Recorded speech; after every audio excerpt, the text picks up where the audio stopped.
So we're back with another episode. Let's finish up from the previous episode. We set up our deep miner, and we haven't plugged it in yet. Before I do that, print some more solar cable. Also, we have a little bit of food and water production going, enough for 2. So I want to get enough steel to get at least probably 5 solar panels. Let's check on our potato. We are thriving. We're going to get 2 potatoes out of that and some seeds.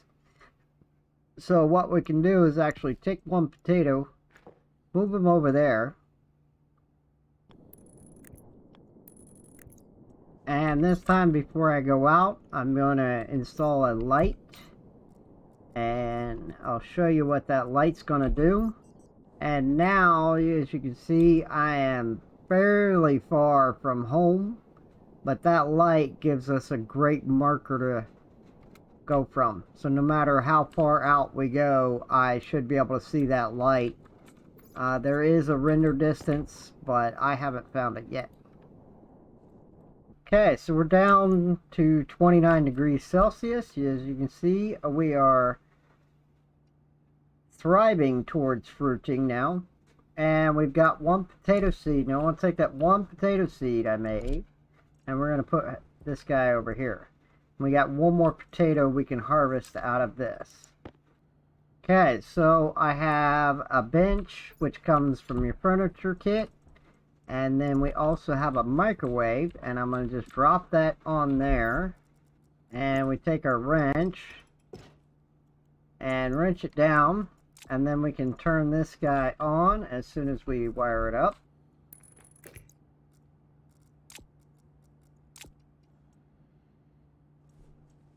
And we'll open that up. We'll take a potato, close that up. And there, now we are growing our own food. And I only want to have 1 or maybe 2 of these growing at a time. So going to set up the airlock, and I took the sensor and used it for the solar panels. So I'm going to print another one, and I'm going to install this back into here. So going to set up the airlock, and so I'm going to print another one. I'm also going to change out my airlock. I'm going to vacuum this out. And I'm going to change this out for the electronic airlock. What I need to do is make sure that I've got cables. So let's take this out, and we're just going to put in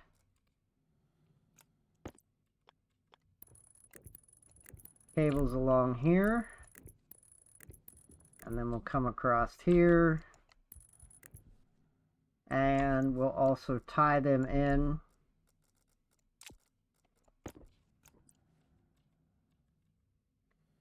And what I want to do is I want to tie them in to this side of the line.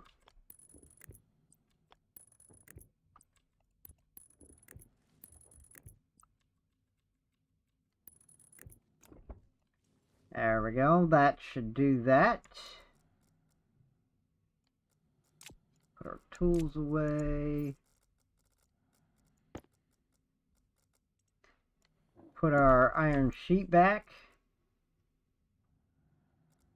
And now I need to take down the door with the angle grinder.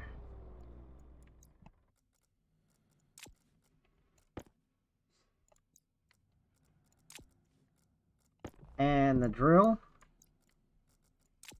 And then reinstall it, making sure the power and the data are facing in. And you can use any door, but I like to use the glass door because it's bigger. And you notice I've got plastic sheets and glass with me, because I will need the plastic sheets and the welder. And then glass. I'm going to go ahead and wait to let those gases out. And then you'll also need the crowbar and glass sheets. That should be good. And then I can just open it up, let the rest of that out. Okay, now we'll close that side and we'll tear down this one.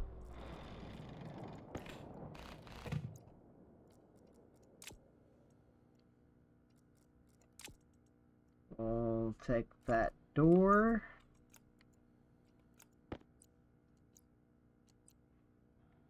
And we'll turn it around so it faces inside.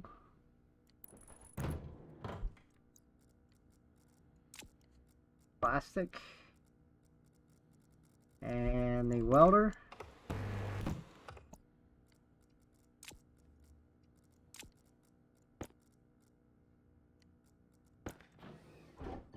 Crowbar in some sheets, and we'll go ahead and close that. And I'll just let some of this air escape.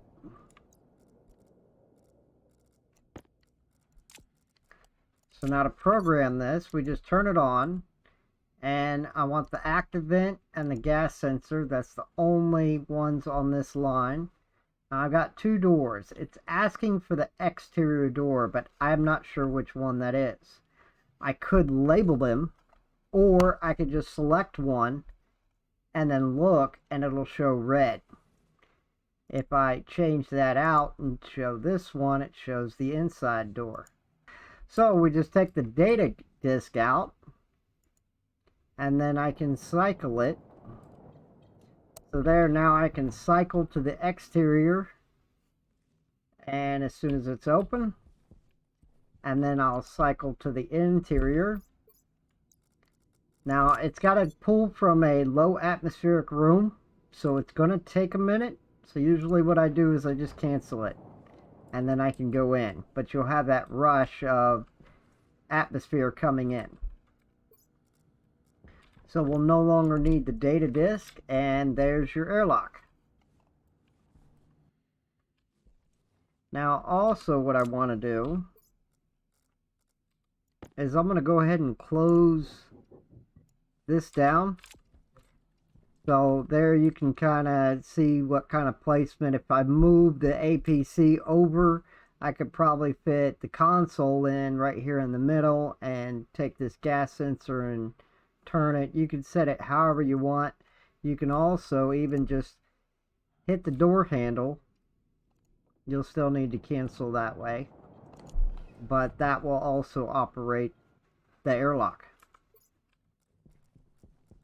Okay, so we have our 5 solar panels, and now we want cables, but this time we're going to go heavy cables. That's going to take half a gold and half a copper, and that looks like a good amount of copper in there, so we'll just let that run. While we're at it, we're grabbing some more steel frames.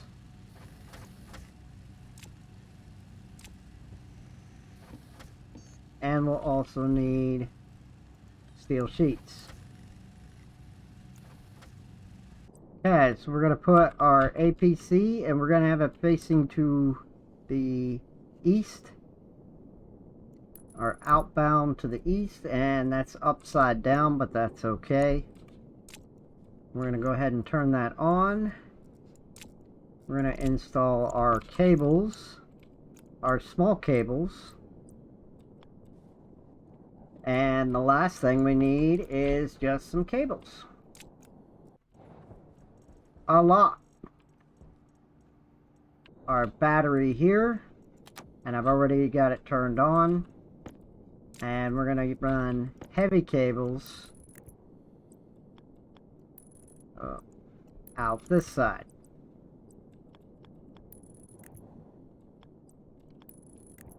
Now the reason I'm putting in heavy cables now, even though it's really not a lot of power, it makes it for easy expansion. As when I go to start stacking on 10 more cables, or 10 more solar panels down the line, I won't have to swap them out later.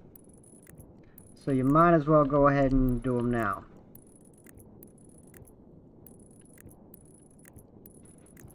So I'm also going to pull up the 2 logic IOs and the solar sensor. I'm going to put the solar sensor this time facing the east.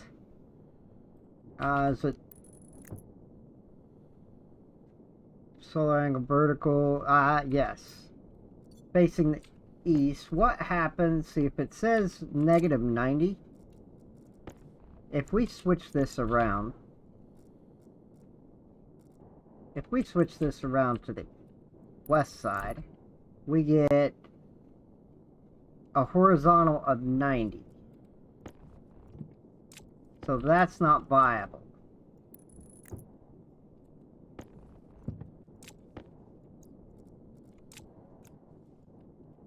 What if I put it on the top? Can I get 270 out of the horizontal?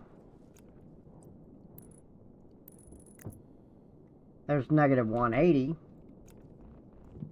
No. So there. I've got my logic reader, I've got my solar angle, and my batch writer. And you see it's all able to be powered up. And I can get rid of a couple cables. Like so. Now remember, we need to, while it's off, we're going to program it as we did the last time.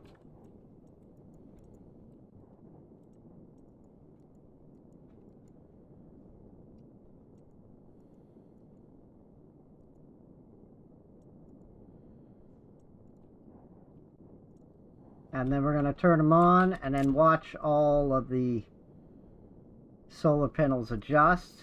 Now we need to manually come in and adjust these all to 270.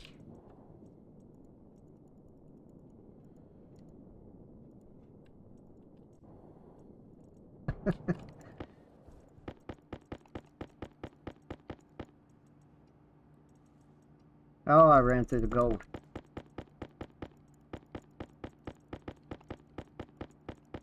Don't forget the one inside the other machine.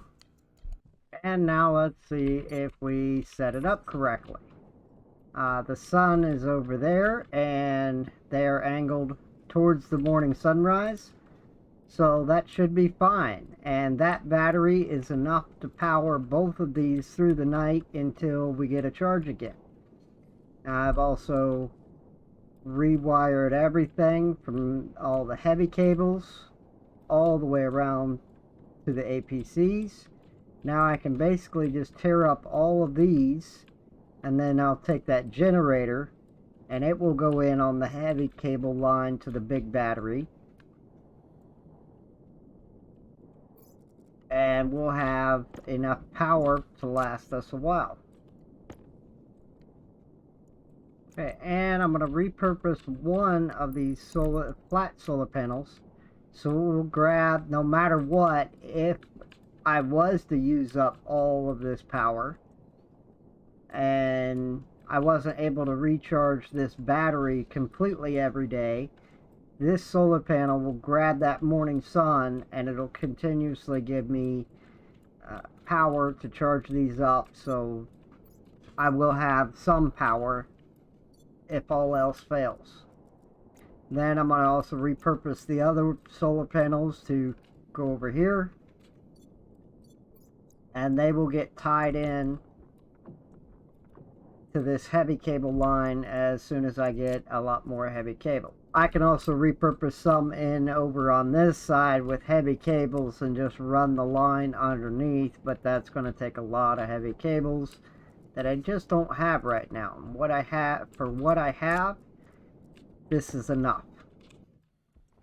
Okay, so we're going to power up my infinite resources and watch this guy go.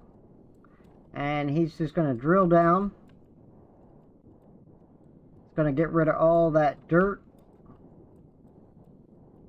One last thing to print, and that's a kit atmospherics in the pipe bender. We need 10 iron, 5 gold, 20 copper. And I'm going to print a couple of passive vents. I really only need one, and I'm going to put this passive vent over here, and I'm going to set that outside. I also want a pressure regulator, and I want a canister storage. Okay, so this is the input, and this, if you can see it here, there we go, output to or unfiltered. So everything that's not, whatever filter is in here, is going to come out this filtered side, and then everything else is just going to loop back around into that pipe. And I'm going to add, where's my canister? I'm going to put my canister, that looks like a good spot.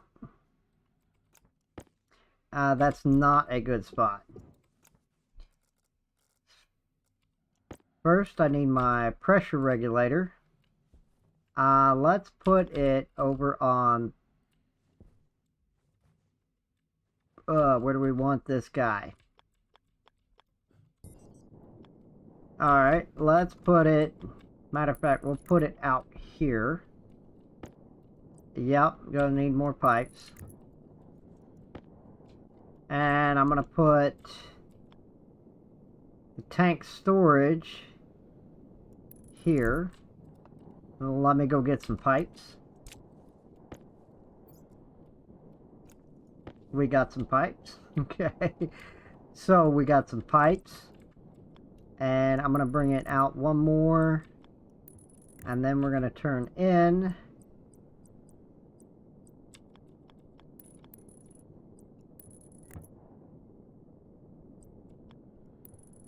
And then I'm just going to run this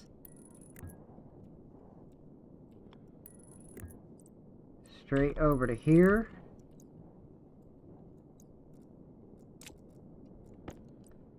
And now we wire everything up. We need iron, 5 iron, and 10 steel. So we're going to put our tank connector. Looks like we're not going to put it there.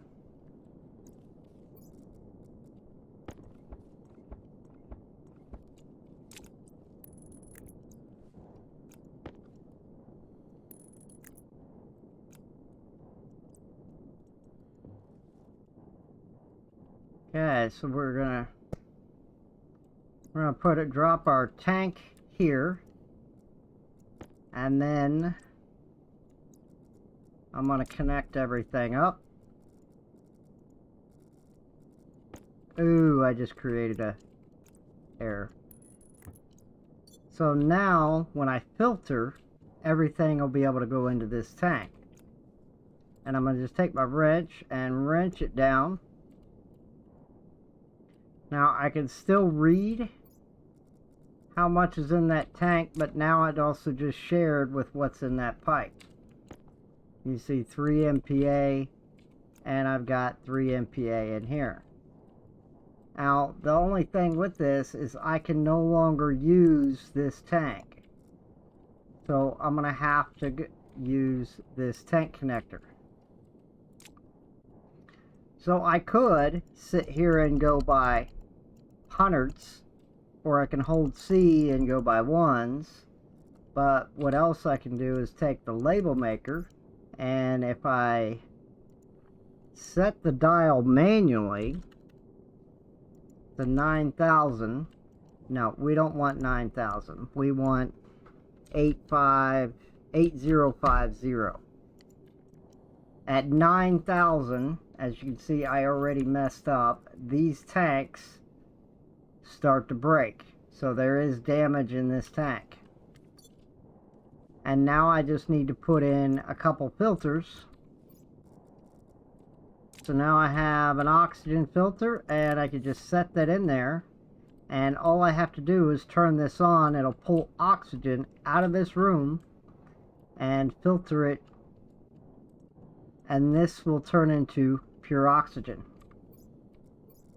Let's make sure we still have pure oxygen in there, which we do, because this is, I believe, a one-way valve.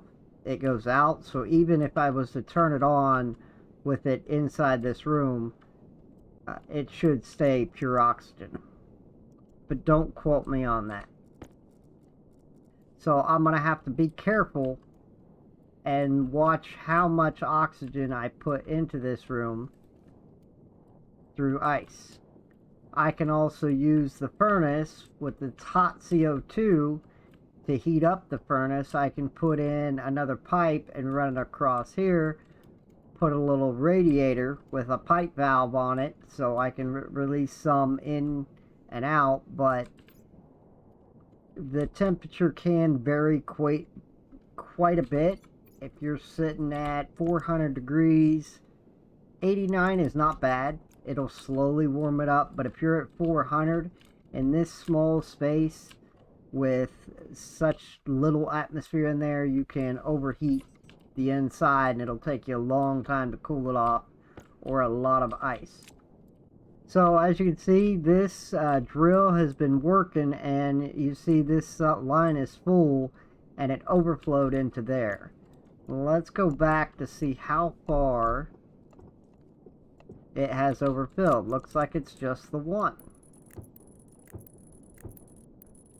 Let's see what dirty ore looks like. So this is dirty ore. See, there's a little bit in there. And now I'm going to have to shut this down. And what dirty ore is it's a mix.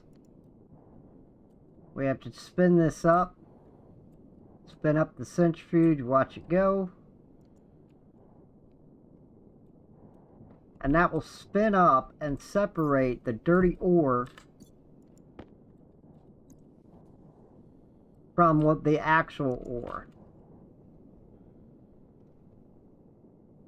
And that'll take a few minutes to spin up and get processing. Now what's going to come out of there is everything except ice. It's going to pull iron, copper, cobalt, nickel, lead, basically everything. Copper, gold. This is drilling down, and you can see how you can go down there. I'll let you go down there and see how far it drills, down. But it will continuously mine infinitely until you shut it off, as I just did here. See, there's a little bit of lead and cobalt in there. This one's got iron and copper. It is RNG how much comes out of there, but I believe there is a ratio. It does produce quite a bit of steel and also quite a bit of coal. So if you're running short on power, you will be able to get a lot of coal out of this. And what I would do is I would run this straight into my furnace. So I'll probably move my furnace over here. Just every so often come back and let it process everything in here just by pulling this handle. As you can see, we can pull the handle and watch it come out the other side, and there's a little bit of cobalt. Cobalt you cannot melt down, but everything else you can. From here, I'm going to save this. I'm going to save this as Moon Good Start. Leave the handle closed until you're ready for it. Otherwise, you're going to have all these little single bits laying around. There you have it. That is everything to get you going. You should be by now. With everything here, all it is just start expanding however it is you want to expand. You can go into your same thing with this filter, or you could just run this pipe into a tank and hook it up to some hydroponics, and you can plant thousands of plants for as long as your computer can handle. Every so many updates, I'd come back and reload this save, so that way it updates, and you can continuously start from here infinite number of times, and you don't have to go back through the basics all over again. And do that once for each planet. At some point in time, they'll get rockets working again, and you'll be able to start on the moon and then travel to other planets. If you like the videos, if this helped you out in any way, give them a like,